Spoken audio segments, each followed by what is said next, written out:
भूपेंद्र रावत। और बहुत ही दुख और अफसोस की बात है कि 2 जून को महानागा बालेश्वर उड़ीसा में ट्रेनों की एक नहीं, 2 नहीं, पूरी 3 ट्रेनें मालगाड़ी के साथ में कोरोमंडल एक्सप्रेस और बेंगलुरु हावड़ा एक्सप्रेस की टक्कर हो गई थी, जिसमें अब तक 292 लोगों की जान जा चुकी है और 45 लोग हॉस्पिटल में हैं, जिनमें 14 लोग आईसीयू में अभी तक इलाज करा रहे हैं। हम 292 लोगों की जिनकी जान चली गई, ईश्वर परमात्मा खुदा रब गॉड से उनकी आत्मा की शांति और उनके परिवार को दुख सहने की शक्ति देने का प्रार्थना करते हैं। और जो आईसीयू में हैं, जो घायल हैं, उनके शीघ्र स्वास्थ्य होने की कामना करते हैं। वहाँ इस पूरे मसले की सीबीआई जांच चल रही है और देश में गोदी मीडिया और नफरत फैलाने वाले चिंटुओं ने कहा कि वो जेई था इलेक्ट्रॉनिक इंटरलॉकिंग सिस्टम का जेई आमिर खान, वो भाग चुका है और मामला सीबीआई का चल रहा है। मैं आपको बताना चाहता हूँ सीबीआई की जांच में क्या क्या शामिल होना चाहिए। सीबीआई की जांच में शामिल होना चाहिए, सबसे पहले शामिल ये होना चाहिए कि कोरोमंडल एक्सप्रेस 3 घंटे 30 मिनट लेट कैसे हुई, उसका टाइमिंग क्या आमिर खान ने तय किया था। आमिर खान जहां पर ड्यूटी कर रहा था इतना सक्षम था कि कोरोमंडल एक्सप्रेस जहां से आ रही हो, वो कोरोमंडल एक्सप्रेस महानागा रेलवे स्टेशन पर 3 घंटे 30 मिनट की देरी पर पहुंचेगी और उससे मेन लाइन से आमिर खान लूप लाइन की तरफ टर्न करेगा और जब लूप लाइन की तरफ टर्न करेगा वहां खड़ी माल गाड़ी से कोरोमंडल एक्सप्रेस टकरा जाएगी और उसके बाद उसके पिछले हिस्से का पिछला जो हिस्सा होगा वो पिछला हिस्सा चला जाएगा उसका कोरोमंडल एक्सप्रेस का रेलवे पटरी पर, जिस पे बेंगलुरु हावड़ा एक्सप्रेस आ रही थी। तो ये जांच का विषय है कि क्या इलेक्ट्रॉनिक इंटरलॉकिंग सिस्टम की देखरेख करने वाला एक जेई आमिर खान, उसके हाथ में सब कुछ था। वह तय करता है कि मालगाड़ी खड़ी कैसे करनी है लूप लाइन पर, वह तय करता है कि कोरोमंडल एक्सप्रेस को लूप लाइन में कैसे भेजना है और वहाँ तय करता है कि कोरोमंडल की स्पीड कितनी रहेगी और उसके बाद उसी समय वहाँ पर बेंगलुरु हावड़ा एक्सप्रेस का टक्कर हो जाना, ये जांच का विषय है। क्या संभव हो सकता है? दूसरी बात, हमारे देश के अंदर 3 लाख रेलवे कर्मचारियों की कमी है, जिनमें 1,40,000 सुरक्षा कर्मी होते हैं, देखरेख करने वाले पटरी और तमाम सिस्टम के। इसकी भी सीबीआई जांच होनी चाहिए। सीबीआई जांच का हिस्सा बनना चाहिए कि आखिर देश में महानागा रेलवे स्टेशन पर 292 लोगों की हत्या और 900 लोगों को घायल करने के लिए रेल मंत्री और हमारे देश के प्रधानमंत्री में से वह कौन देश का हत्यारा है जिसने 3 लाख रेल कर्मियों की अभी तक भर्ती नहीं की, जिसमें 1,40,000 लोग सुरक्षा कर्मी हैं।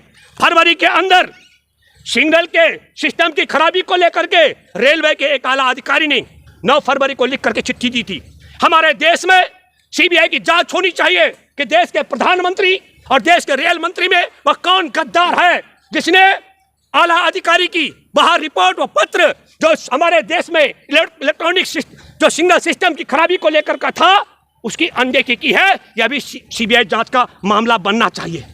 तब हम यह कहना चाहते हैं कि जैसे ही वहां पर रेल दुर्घटना हुई थी, आप सब लोगों ने देखा होगा, वहां पर इस्कॉन का मंदिर है, उसे मस्जिद बताया जा रहा था। शुक्रवार का दिन था। मैं यह बात इसलिए कहना चाहता हूं कि तब ही शुरुआत हो गई थी इसमें किसी न किसी तरीके से मुसलमान एंगल ढूंढने का, और उसी में जेई है इलेक्ट्रॉनिक सिग्नल सिस्टम में आमिर खान बताया गया है कि भगोड़ा हो गया है, उनके किराए के मकान को सील कर दिया गया है। ये सारी झूठी अफवाह फैलाने वाले गोदी मीडिया और चिंटू गिरोह के खिलाफ, क्योंकि मामला सीबीआई के अधीन चल रहा है।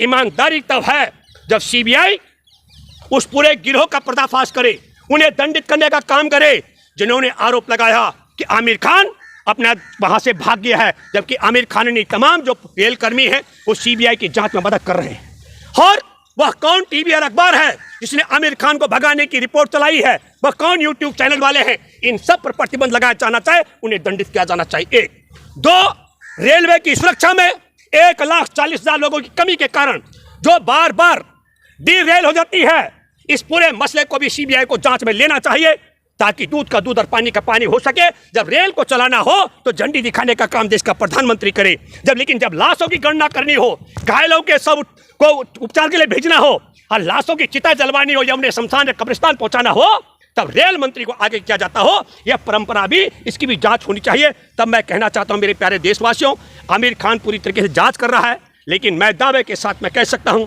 जिस प्रकार की नीति और नियत है कभी हिंदू मुसलमान, कभी भारत पाकिस्तान, इस तरीके की बात करके जो भाजपा का रास्ता निकलता है, मुझे लगता है कि सीबीआई के माध्यम से भी आमिर खान को बलि का बकरा बना करके अगर आने वाले चुनाव में भाजपा कहेगी कि बिल्कुल ये जो पूरा मामला है महानागा बालासोर का रेल दुर्घटना का, वो एक मुसलमान आमिर खान की तरफ से है। जब तक वो बरी होगा तब तक चुनाव भी निकल जाएंगे और चुनाव में भी ये चुनाव का लाभ उठाएंगे। मैंने तभी कहा था, लेकिन मैं दावे के साथ मैं पहले भी कहा और अब भी कह सकता हूँ, ये षड्यंत्र है। षड्यंत्र ये था तब अमेरिका में राहुल गांधी का कार्यक्रम चल रहा था, उससे ध्यान भटकाने का ये बहुत बड़ा षड्यंत्र है। मैं मानता हूँ महानागा बालासोर में इसकी ईमानदारी से जांच होनी चाहिए। वह कड़ी भी सीबीआई को जोड़नी चाहिए कि राहुल गांधी के मसले को देश में टीवी अखबार से किनारे करने के लिए और क्रोनोलॉजी का हिस्सा मैं ये दावा इसलिए भी कर रहा हूँ, जिस तरीके से हमारे देश में पुलवामा में जवानों की हत्या कराई गई केंद्र के चुनाव के समय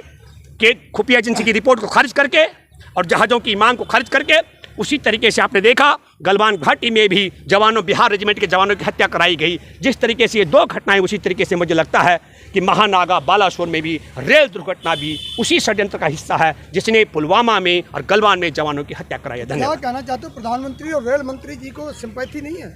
किस बात की संपत्ति? कौन सी संपत्ति की आप बात कर रहे हैं? रेल के आला अधिकारी ने चिट्ठी लिखी और चिट्ठी में दावा किया कि ये जो सिग्नल सिस्टम है इसमें खराबी है और इससे कोई बड़ी दुर्घटना हो सके। 9 फरवरी की चिट्ठी है। उस चिट्ठी को दबाने का षड्यंत्र किसने किया?